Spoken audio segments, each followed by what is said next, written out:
Hi friends, நம்ம இன்னைக்கு என்ன பார்க்க போறோம்னா டிஎன்பிசியில் முக்கியமான ஒரு அப்டேட் வந்திருக்கு. ஜனவரி 30 ஒரு அப்டேட் வந்துச்சு. குரூப் 4க்கு வந்து நோட்டிஃபிகேஷன் ரிலீஸ் பண்ணியிருந்தாங்க. அதே மாதிரி இன்னைக்கு ஒரு நோட்டிஃபிகேஷன் ரிலீஸ் பண்ணியிருக்காங்க. என்ன நோட்டிஃபிகேஷன்னா குரூப் 1ஓட நோட்டிஃபிகேஷன் தாங்க. நம்ம எல்லாருமே எதிர்பார்த்து காத்திருந்த அந்த சமயம் வந்துருச்சு. இது வந்து ஆன்லைன் ரிஜிஸ்ட்ரேஷன் என்னையிலேருந்து என்னை வரைக்கும் கொடுத்துருக்காங்கன்னா 27/4/2024 அதுக்குள்ளே ஆன்லைனில் ரிஜிஸ்ட்ரேஷன் பண்ணிடணும் அப்படின்னு சொல்லியிருக்காங்க. எக்ஸாம் டேட் என்னைக்குன்னு பார்த்தீங்கன்னா 13/7/2024. இது மாதிரி முக்கியமான விஷயங்கள் நம்ம இந்த வீடியோவில் ஃபுல்லாக பார்க்க போகிறோம். ஸோ ஸ்கிப் பண்ணாமல் பாருங்கள், கண்டிப்பாக உங்களுக்கு யூஸ்ஃபுல்லாக இருக்கும். ஃபர்ஸ்ட் இந்த குரூப் 1 எக்ஸாம் அதில் வந்து என்ன இம்பார்ட்டண்டாக கொடுத்துருக்காங்க அப்படின்னு பார்த்தீங்கன்னா இம்பார்ட்டன்ட் டேஸ் தாங்க கொடுத்துருக்காங்க. என்னைக்கு என்னென்ன இதுன்றதை சொல்லியிருக்காங்க.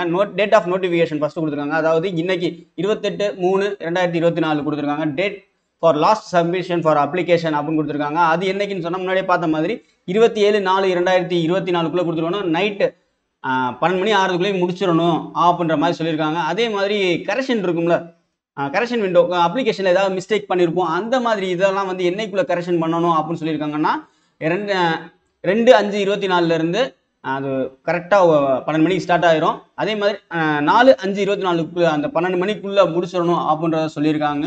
அதே மாதிரி பிலிம்ஸ் எக்ஸாமோட டேட்டும் அனௌன்ஸ் பண்ணியிருக்காங்க. என்னைக்கு அப்படின்னு பார்த்தீங்கன்னா 13/7/2024 காலையில் முடிஞ்சிடும் அப்படின்னு சொல்லியிருக்காங்க.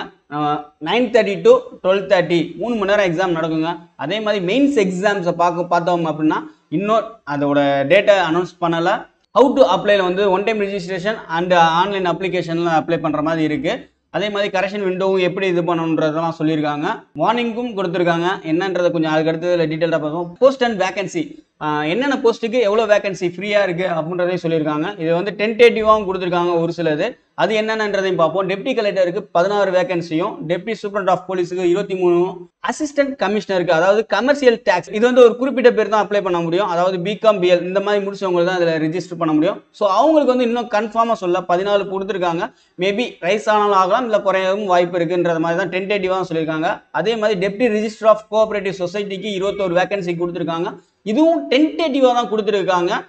Rural development, assistant rural development அவங்களுக்கு கொடுத்துருக்காங்க. மொத்தம் 14 வேகன்சி அவங்களுக்கு கொடுத்துருக்காங்க. எம்ப்ளாய்மெண்ட் டெவலப் ஆஃபீஸருக்கு வந்து ஒரே ஒரு வேகன்சி தான் கொடுத்துருக்காங்க. டிஸ்ட்ரிக்ட் ஆஃபீஸருக்கு ஒரு வேகன்சி இருக்கு. மொத்தம் 90 வேகன்சி. இதோட பே ஸ்கேல் எந்த லெவல் அப்படின்னு பார்த்தீங்கன்னா லெவல் 22 பேஸ் பண்ணி இருக்குன்னு சொல்லியிருக்காங்க.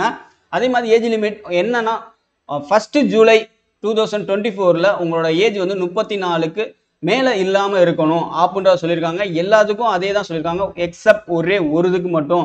Candidate for posting PL degree, அது பிஎல் டிகிரி முடிச்சுட்டு கேண்டிடேட் போடுறாங்கல்ல அவங்களுக்கு மட்டும் 35 ஏஜுக்கு மேலே இல்லாமல் இருக்கணும்னு சொல்லியிருக்காங்க. ஸோ மினிமம் ஏஜ் 21 தான் ஆஸ் பர் எல்லாத்துக்கும்.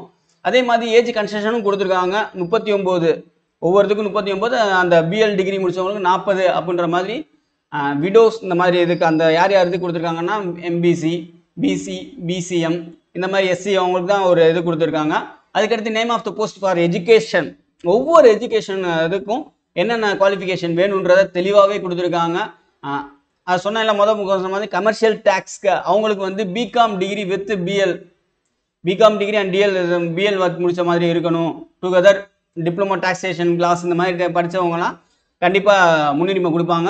மெடிக்கல் ஸ்டாண்டர்ட், இது எதுக்கு மெடிக்கல் ஸ்டாண்டர்ட் அப்படின்னு பார்த்தீங்கன்னா நம்மளோட மெடிக்கல் ஸ்டாண்டர்ட் டெப்டி போலீஸ்க்கு வந்து ஒரு ஹைட் இந்த மாதிரிலாம் வேணும்ல. Deputy superintendent, district officer, fire and security rescue officer அந்த இதுக்கெல்லாம் ஹைட் எவ்வளோ அப்படின்றத சொல்லியிருக்காங்க.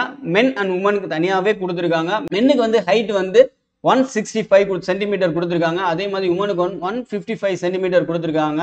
செஸ்ட் வந்து நார்மலாக 86, எக்ஸ்டென்ஷனில் +5.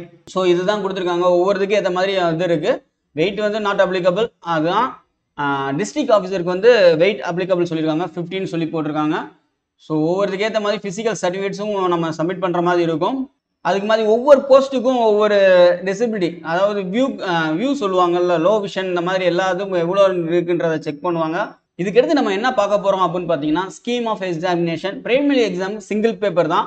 அந்த சிங்கிள் பேப்பருக்கு எவ்வளோ மார்க்ஸ் அப்படின்னு பார்த்தீங்கன்னா 300 மார்க்ஸ் கொடுத்துருக்காங்க. மொத்த duration 3 hours durations. Minimum qualification marks வந்து எஸ்சி, எஸ்டி, எம்பிசி, பிசிக்கு வந்து 90 மார்க்ஸ் வேணும். அதே மாதிரி அதர்ஸ்க்கு 180. இது வந்து எந்தெந்த சிலபஸ் எப்படின்னா ஜென்ரல் ஸ்டடீஸுக்கு வந்து டிகிரி ஸ்டாண்டர்டில் கேட்பாங்க, 175 கொஸ்டின்ஸ் வரும். அதே மாதிரி ஆப்டிடியூட் அண்ட் மென்டல் டெஸ்ட்டும் இருக்கும். அது வந்து 25 மார்க்ஸ் வரும். இது வந்து எஸ்எஸ்எல்சி ஸ்டாண்டர்ட்னு சொல்லியிருக்காங்க. அதுக்கடுத்து மெயின்ஸ் எக்ஸாம் அப்படின்னு பார்த்தீங்கன்னா மொத்தம் 4 பேப்பராக இருக்குங்க. தமிழ் எலிஜிபிலிட்டி டெஸ்ட் வந்து அது வந்து எஸ்எஸ்எல்சி ஸ்டாண்டர்டில் தான் இருக்கும். டிகிரி ஸ்டாண்டர்டில் ஜென்ரல் ஸ்டடீஸு அது ஒரு 3 ஃபர்ஸ்ட் பேப்பருக்கு வந்து அது 3 ஹவர்ஸ் 250. அதே மாதிரி தேர்ட் பேப்பர் வந்து 3 hours 250. Fourth paper 3 hours 250. Interview 100 marks, மொத்தம் 850 மார்க்ஸ் மேக்ஸிமம் அதுக்கு எழுதுவாங்க. மினிமம் குவாலிஃபிகேஷன் அப்படின்னு பார்த்தீங்கன்னா 255 மார்க்ஸ். அதர்ஸில் வந்து 340 அப்படின்றத அனௌன்ஸ் சொல்லியிருக்காங்க. இதை தவிர நிறைய விஷயங்கள் உள்ளே இருக்குது. நீங்கள் வந்து அப்ளை பண்ணுறதுக்கு முன்னாடி நிறைய இதை பார்த்து படித்து அதுக்கப்புறம் அப்ளை பண்ணுங்கள். இந்த லிங்கை வந்து நான் டிஸ்கிரிப்ஷனில் கொடுக்குறேன். ஓகே, இந்த மாதிரி வீடியோக்கு நம்ம சேனலை சப்ஸ்கிரைப் பண்ணிங்க. Tata bye bye, see you friends.